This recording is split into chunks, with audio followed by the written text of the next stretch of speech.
안녕하십니까. 오늘은요, 인천지방국세청 거기서 각 그 이제 세무서 세무서에 있는 분들이 모여가지고 거기서 연합 예배를 드린대요. 그래서 제가 거기 설교해 달라고 그래서 가기 때문에 오늘 이렇게 녹화로 메시지를 전합니다. 직접 안 하더라도 이렇게 녹화분이지만 더 큰 은혜가 되시기를 바랍니다. 먼저 하나님 말씀을 볼 텐데요. 창세기 24장 50절부터 60절까지입니다. 라반과 부두엘이 대답하여 이르되 이 일이 여호와께로 말미암았으니 우리는 가부를 말할 수 없노라. 리브가가 당신 앞에 있으니 데리고 가서 여호와의 명령대로 그를 당신의 주인의 아들의 아내가 되게 하라. 아브라함의 종이 그들의 말을 듣고 아브라함의 종이 그들의 말을 듣고 땅에 엎드려 여호와께 절하고 은금 패물과 의복을 꺼내어 리브가에게 주고 그의 오라버니와 어머니에게도 보물을 주니라. 이에 그들 곧 종과 동행자들이 먹고 마시며 유숙하고 아침에 일어나서 그가 이르되 나를 보내어 내 주인에게로 돌아가게 하소서. 리브가의 오라버니와 그의 어머니가 이르되 이 아이로 하여금 며칠 또는 열흘을 우리와 함께 머물게 하라. 그 후에 그가 갈 것이니라. 그 사람이 그들에게 이르되 나를 만류하지 마소서. 여호와께서 내게 형통한 길을 주셨으니 나를 보내어 내 주인에게로 돌아가게 하소서. 그들이 이르되 우리가 소녀를 불러 그에게 물으리라 하고 리브가를 불러 그에게 이르되 네가 이 사람과 함께 가려느냐? 그가 대답하되 가겠나이다. 그들이 그 누이 리브가와 그의 유모와 아브라함의 종과 그 동행자들을 보내며 리브가에게 축복하여 이르되 우리 누이여 너는 천만인의 어머니가 될지어다. 네 씨로 그 원수의 성문을 얻게 할지어다. 60절의 그 말씀을 한번 여러분 다시 상기하시기 바랍니다. 너는 천만인의 어머니가 될지어다. 네 씨로 그 원수의 성문을 얻게 할지어다. 결국은요, 복음의 축복을 사실적으로 누리게 되는 거죠. 천만인의 어머니가 된다는 것은 뭐죠? 바로 그리스도가 태어날 사람이 돼야 된다는 것을 말씀하고 있어요. 자, 하나님의 자녀들에게 아주 중요한 것은 복음적 결혼입니다. 남녀가 이렇게 다 커서 자라면 누구든지 결혼을 하지만 하나님 자녀에게는요, 이 세상적인 결혼이 아니라 복음적 결혼이 되어야 합니다. 자, 아브라함은요, 비복음적 결혼을 한 적이 있는데요. 하갈과 결혼해서 결국은 이스마엘을 낳고요. 그 비복음적 결혼을 통해서 지금 전 세계가 괴로운 그 이슬람이 탄생되게 된 겁니다. 이슬람이 전 세계를 이제 고통스럽게 하잖아요. 한 번의 비복음적 결혼 때문에 이런 결과가 나타나게 된 겁니다. 에서가 비복음적 결혼을 하죠. 그래서 부모님을 굉장히 괴롭게 합니다. 또 아브라함이 고향에서 이삭의 아내를 찾은 이유는 뭐냐면 복음적 결혼을 하려고 해요. 아브라함은 자기 고향에 자기 친척 여기가 전부 다 참된 복음을 가지고 있다는 걸 알기 때문에 거기서 결혼 며느리를 삼기 위해서 그쪽으로 자기 제일 인정받는 종을 보낸 겁니다. 자, 먼저 그러면 이 라반과 부두엘의 신앙을 우리는 살펴봐야 될 필요가 있습니다. 엘리에셀이 이렇게 질문을 하죠. 이제 당신들이 인자함과 진실함으로 내 주인을 대접하려거든 내게 알게 해주세요. 그렇지 아니할지라도요. 내게 알게 해주셔서 내가 우로든지 좌로든지 갈 수 있도록 해주세요. 그렇게 이제 이야기를 하거든요. 이 얘기는 이삭과 리브가를 결혼시킬지 아닐지를 알려주세요. 그런 내용이거든요. 자, 그런데 라반과 부두엘의 대답을 보십시오. 라반과 부두엘이 이렇게 대답합니다. 이 일이 여호와께로 말미암았다라고 말합니다. 그런데 우리가 어떻게 가부를 말할 수 있느냐? 리브가가 당신 앞에 있으니 데리고 가서 여호와의 명령대로 그를 당신의 주인의 아들의 아내가 되게 하라. 이게 하나님의 주권을 믿는 거거든요. 우리 인생은 전부 다 하나님께서 책임지신다는 것을 믿기 때문에 이러는 거예요. 신앙생활을 하면서요. 내 생각이 많이 들어가고 내 주관이 들어가고 내 판단이 들어간다는 것은 하나님의 주권에 내 인생을 맡기지 못하는 거거든요. 그러면 내가 고생하고 내가 고통스럽고 내가 모든 일들을 다 감당해야 돼요. 그런데요. 하나님의 주권에 맡기면요. 하나님께서 모든 것을 책임지시거든요. 이런 것들을 한번 체험한 사람들은요. 절대로 불신앙을 하지 않습니다. 이런 체험을 못한 사람들은요. 불안한 거예요. 내가 모든 걸 하지 않으면 굉장히 불안한 겁니다. 생각도 내 주관대로 해야 되고 마음도 내 주관대로 행동도 내 주관대로 하나님에게 신앙생활을 하는 모든 부분들이 성경보다는 하나님의 주권보다는 내 관점과 내 생각으로 신앙생활을 하는 분들도 있습니다. 저는 대한민국에 이런 사람들이 90%가 넘는다고 생각합니다. 사실은요. 우리가 모든 일들을 하나님의 주권에 맡기면 굉장히 편합니다. 이 라반과 부두엘도 하나님의 주권을 믿고 그 주권에다가 자기 딸을 맡기는 거죠. 우리들도 과연 이럴 수 있나 한번 생각해 보셔야 돼요. 내 아들이나 딸들이 과연 하나님의 주권대로 결혼식을 하게 되는가 아니면 내가 개입을 해야 되는가 한번 깊게 생각을 해봐야 되는데요.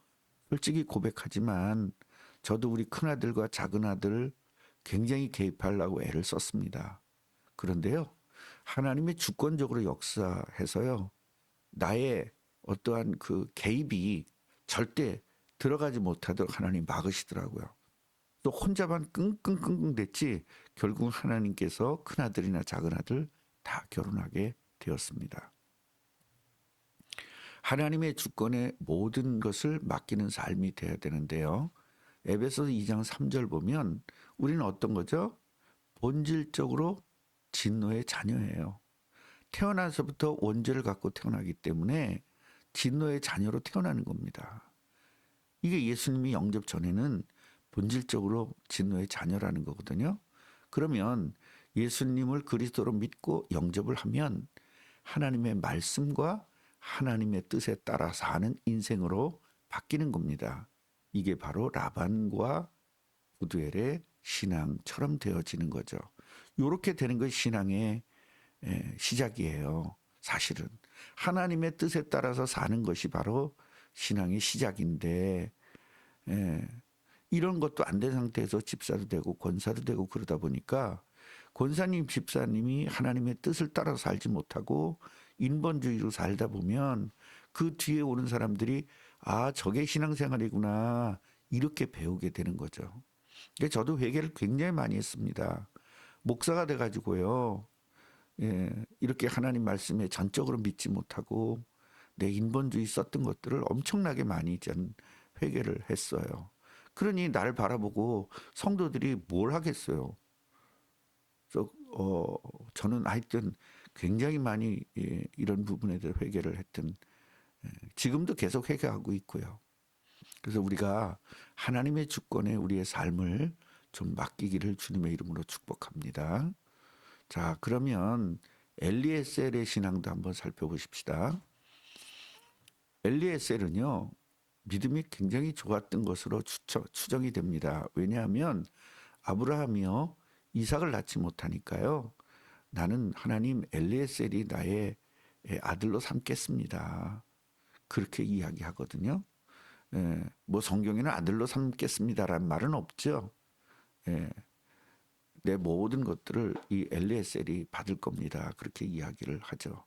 그러니까 하나님이 아니라 이삭이 태어날 것이다. 네 몸에서 태어날 것인데 너는 그 이름을 이삭이라 해라. 이렇게 알려주셨죠. 그래서 신앙이 굉장히 좋았던 것을 우리는 추정을 할 수 있죠. 24장 52절 보면요. 아브라함의 종이 그들의 말을 듣고 땅에 엎드려 여호와께 절하고. 그러니까 모든 것이 하나님의 주권이에요. 이분이 기도하는 거 보면은요. 하나님께서 이렇게 하신다는 걸 100% 믿습니다. 그리고 모든 것을 하나님의 주권에 삶을 맡기고 그리고 감사합니다. 에베소서 5장 20절 보면요. 범사에 우리 주 예수 그리스도 이름으로 항상 아버지 하나님께 감사해라. 왜냐하면 하나님의 주권에다 내 삶을 맡기면 하나님의 주권으로 우리는 모든 것을 책임진다는 게 믿기 때문에 범사에 감사하라는 거거든요. 데살로니가 5장 18절 보면 범사에 감사해라. 이것이 그리스도 예수 안에 너희를 향하신 하나님의 뜻이니라. 우리는 범사에 감사해야 되는데 기쁠 땐 감사하고 슬플 때는 슬퍼하죠. 그러나 진짜 신앙인은 슬플 때도 감사, 기쁠 때도 감사인데요. 그 슬픈 일들도 전부 다 하나님의 주권 속에 있다는 사실을 믿으면 감사가 되는 겁니다. 주인 중심의 삶을 살았습니다. 엘리에셀은. 첫째는 하나님 중심이고 두 번째는 주인 중심입니다. 이게 바로 시스템을 아는 거거든요. 어떤 분들은요. 하나님을 사랑한다 그러면서 목사를 무시하는 사람이 있어요. 그건 절대로 틀린 신앙입니다. 정말 하나님을 사랑한다면 목사를 사랑할 수밖에 없죠. 그게 하나님 주신 시스템이기 때문에요. 목사가 지 마음에 안 든다고 막 뒤에 가서 투덜투덜대고 나 그런 우리 교인들 중에서 그런 분들 여러 분 봤거든요. 그래서 이것은요. 목사한테 잘해라 그런 뜻이 아니라 주인 중심, 결국 시스템 중심으로 살았다는 거예요. 이 엘리에셀은 자기는 저 주인에게 아브라함에게 소속되어 있는 사람이기 때문에 나는 거기다 최선을 다해야 된다라는 거였거든요. 그래서 우리가 교회에 소속되면 교회 충성을 다해야 되는 거죠. 그게 바로 시스템적이에요. 그래서 하나님을 사랑하는 사람은요. 하나님의 시스템에게도 최선을 다하는 겁니다. 이에 그들 곧 종과 동행자들이 먹고 마시며 유숙하고 아침에 일어나서 그가 이르되 이렇게 얘기해요. 내 주인에게로 돌아가게 하소서. 아침이 되자마자 떠나죠. 왜 그렇죠? 아브라함이 얼마나 이 소식 기다리기를 원했겠습니까? 그러니까 주인의 마음을 읽어버린 거예요. 제가 전에 옛날 말씀을 드렸잖아요. 그 주인의 마음을 이해하는 게 신복이다. 예, 그 마음에 복종한다는 거예요. 마음을 알기 때문에. 그래서 신복이라는 말을 쓴다는 것은 아무나 쓰는 것이 아니라 주인의 마음을 이해하고 주인의 마음을 깨닫고 그대로 행동하는 거죠. 그 주인이 얼마나 기다렸겠어요. 언제나 오나 1분 1초라도 더 빨리 가서 주인에게 알려주고 싶은 그런 것들이죠. 저희도 우리 교회 보면은요. 좋은 일 있으면 항상 저한테 바로바로 전화하는 분들이 몇 분 계세요. 그러니까 그분들이 지금 어떤 상황인지 다 알거든요, 저는. 왜냐하면 계속적으로 이렇게 전화하시니까요. 그러면 난 그분들을 위해서 깊게 기도해 줄 수밖에 없는 거죠. 리브가의 오라버니나 어머니 이렇게 권면을 하죠. 며칠이나 열흘 동안 우리 함께 있다 그 후에 가라고 이야기해요. 얼마나 헤어지기가 좀 그렇겠어요. 그러나 사실은 뭐 하루 더 있으나 이틀 더 있으나 그게 그거잖아요. 어차피 헤어지는 건 마찬가지인데 사람들의 마음은 또 다 이렇더라고요. 근데 엘리에셀은 이렇게 대답해요. 주인 중심의 결단이죠. 웬만하면 네 그렇게 하세요 그럴 텐데 저를 말리지 마세요. 여호와께서 형통한 길을 주셨잖아요. 그러니까 나를 보내서 우리 아브라함에게 돌아가게 해주세요. 그렇게 이야기를 하죠. 예수님의 종인 우리들이 이 본받아야 합니다. 엘리에셀의 이 삶, 하나님 중심의 삶, 주인 중심의 삶을 바꿔야 됩니다. 마지막으로요. 그리스도 중심의 신앙과 믿음을 살펴보겠습니다. 리브가가 받은 축복을 보세요.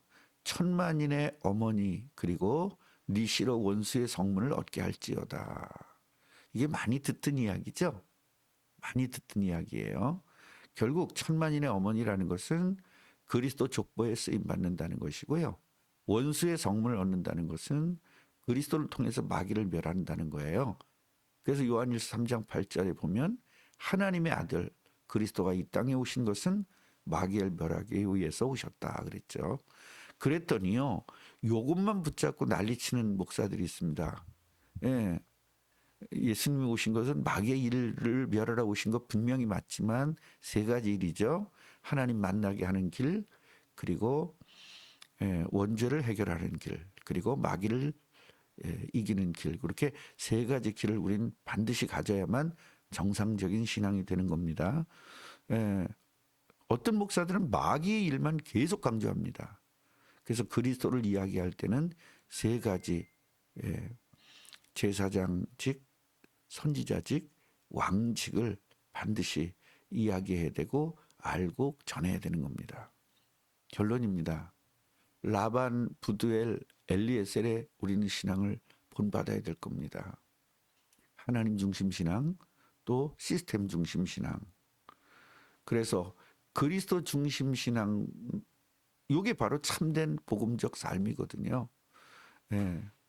이 비밀을 완전히 누려야 될 것입니다. 하나님이 저와 여러분들에게 약속하신 모든 복 온전히 누리기를 주님의 이름으로 축복합니다. 기도하겠습니다.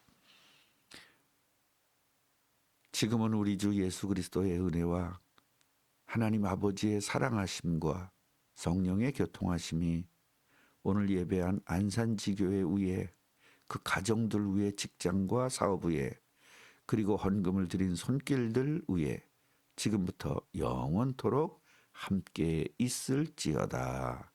아멘. 감사합니다. 더 큰 복을 누리시기를 바랍니다.